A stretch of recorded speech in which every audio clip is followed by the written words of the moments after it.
I never imagined that surviving cancer would be easier than surviving what my own daughter did while I was lying in that hospital bed. The doctors told me I had only a 50-50 chance of making it through surgery. My daughter held my hand, kissed my forehead, and whispered, "Don't worry, Mom, I'll take care of everything." I believed her. 3 weeks later, I walked into my bank expecting to withdraw enough money to pay my medical bills. Instead, the teller looked at me with confusion and quietly said, "Mrs. Parker, your account balance is $23.16. For a moment, I honestly thought there had been some kind of mistake. I'd spent nearly 40 years working as an elementary school teacher. Every paycheck, every bonus, every tax refund, every dollar I'd managed to save after my husband Daniel passed away had gone into that account.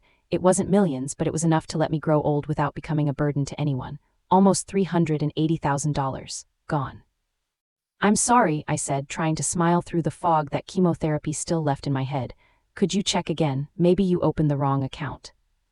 The young teller looked back at her screen before meeting my eyes again. This time her smile disappeared. "No, ma'am, these withdrawals were authorized over the last 19 days. 19 days. I had spent those 19 days fighting for my life. Every morning began with blood tests, every afternoon with another treatment, every night praying that I'd wake up to see another sunrise.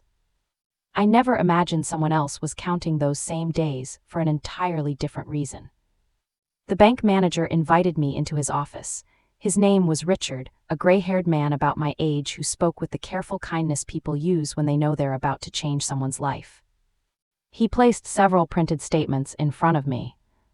"The transfers were made online and in person.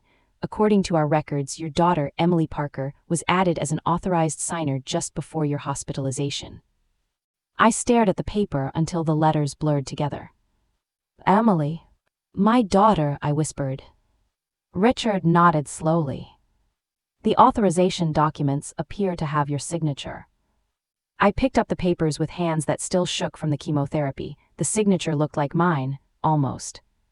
The first letter lined too far to the left.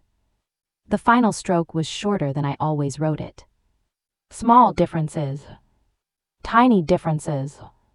But enough to make my stomach tighten. I never signed this. Richard didn't interrupt. He simply waited.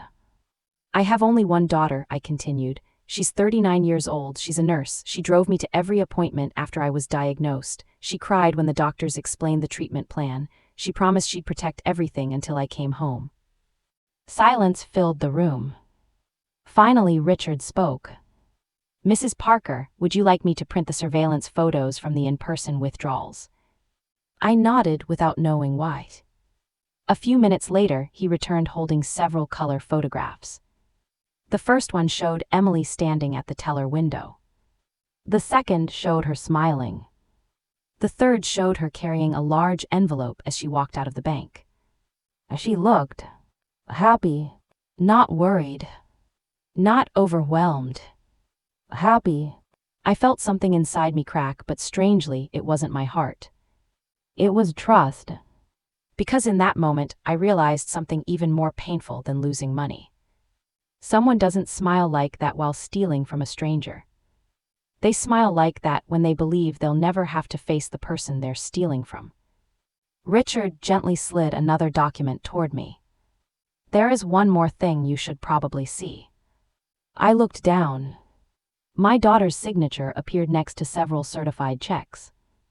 Each one made out to luxury car dealerships, a real estate company, a travel agency, and one payment that made my hands go completely numb. The memo line read, "Celebration House Fund." Celebration.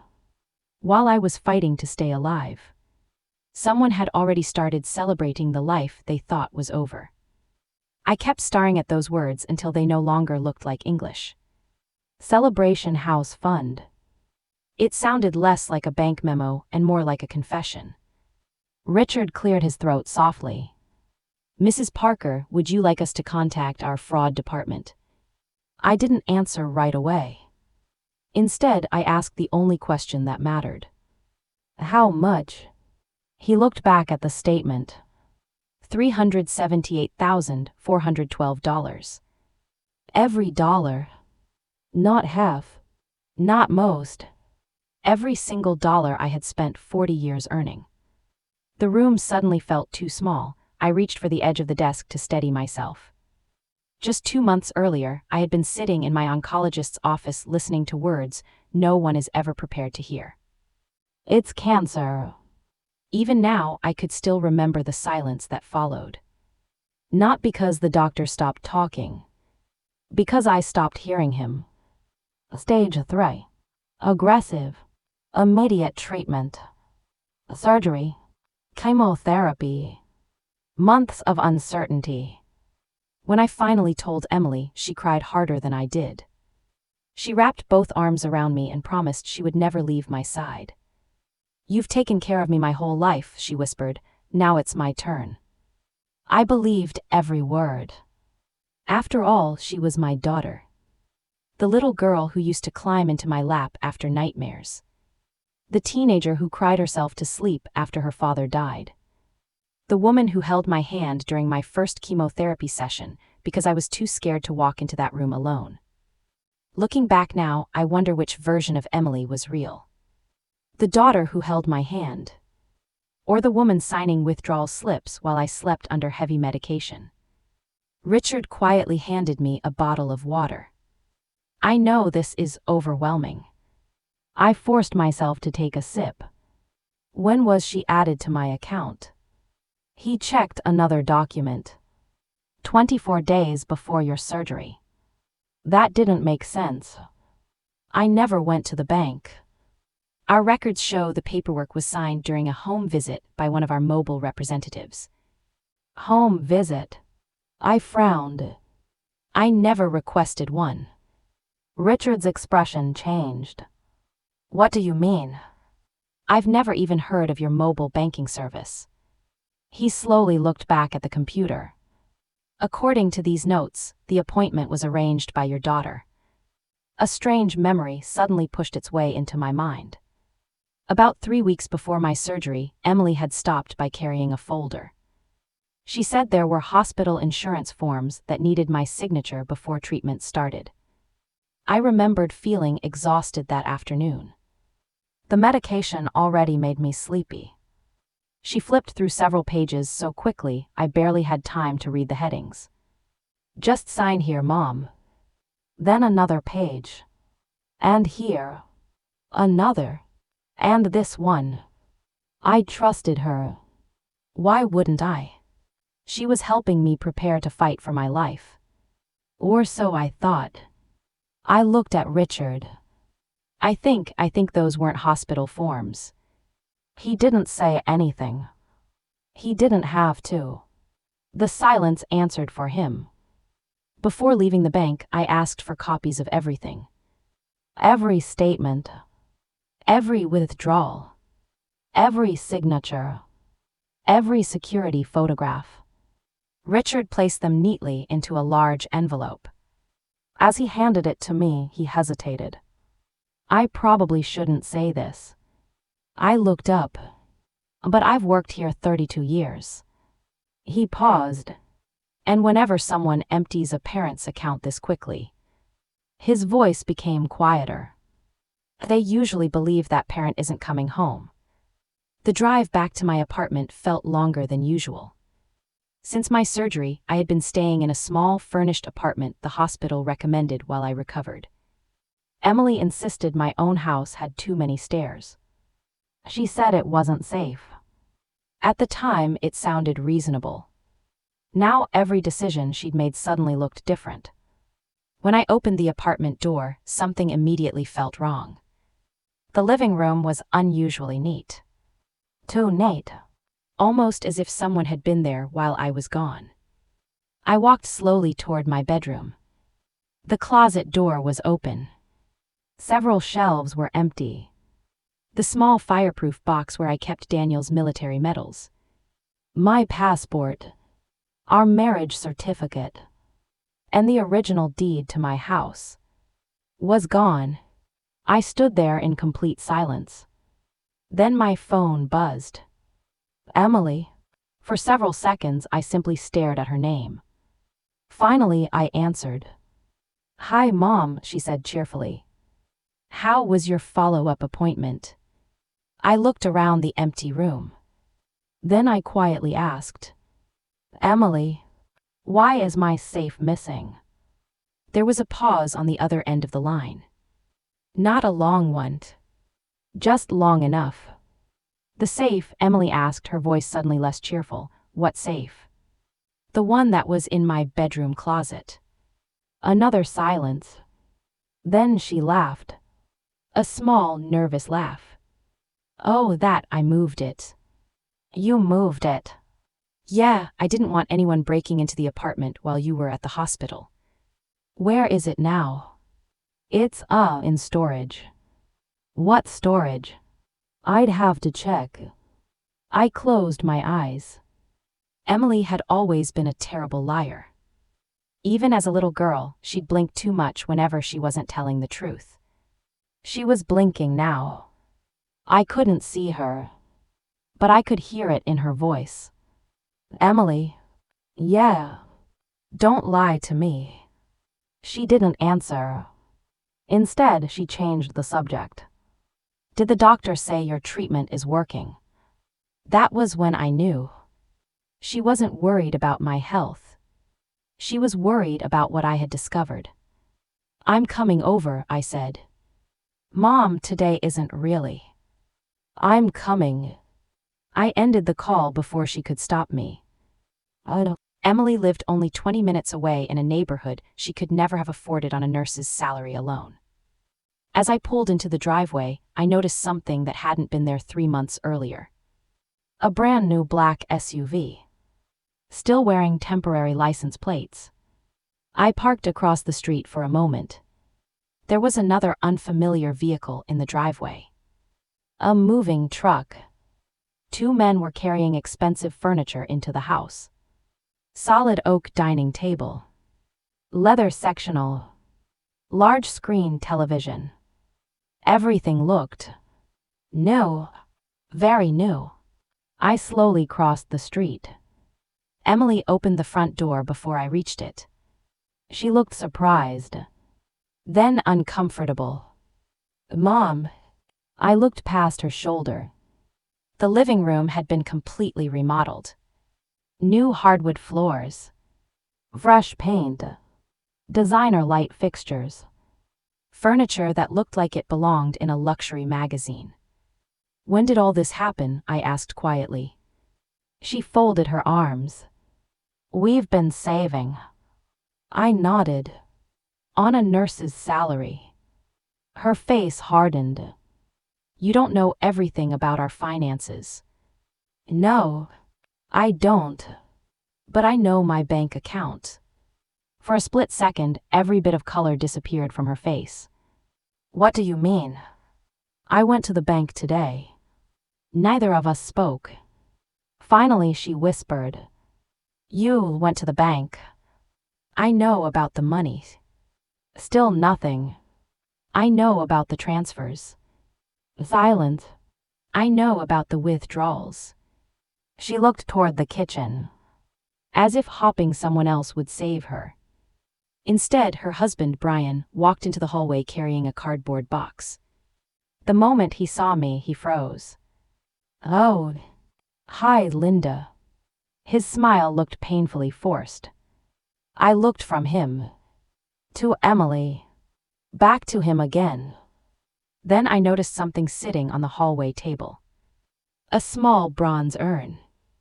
My heart skipped. No. I walked toward it. My hands began shaking. The engraved plate read, Daniel Parker. My husband's ashes. The ashes I had kept beside my bed every single night since his funeral. I picked up the urn with trembling hands. Why is this here? Emily rushed toward me. Mom, please. No. My voice echoed through the house. You went into my apartment. You emptied my bank account. You took my safe. And now you've taken your father's ashes. Tears filled her eyes. It isn't what you think. I laughed. It wasn't a happy laugh. It was the sound someone makes when their heart has finally reached its limit. What exactly do you think I should be thinking? Brian stepped forward. Linda, we were going to tell you. When? When the time was right. The time was right. I stared at both of them. I survived cancer. I came home. I found $23 in my account. And you were waiting for the right time. Emily suddenly burst into tears. We thought you were dying. The room fell completely silent. She covered her face with both hands. The doctors said your chances weren't good. We thought. Her voice cracked. We thought you weren't coming back. I looked directly into my daughter's eyes. So you buried me before I was dead. She slowly lowered her hands. Then she said the one sentence that changed everything. Mom, the house is already in someone else's name. Emily's words hung in the air like smoke. The house is already in someone else's name. For a second I couldn't breathe. What did you say? She wiped her eyes. We sold it. Brian closed his eyes as if he'd been hoping she wouldn't say it out loud. You sold my house. It happened 2 weeks ago.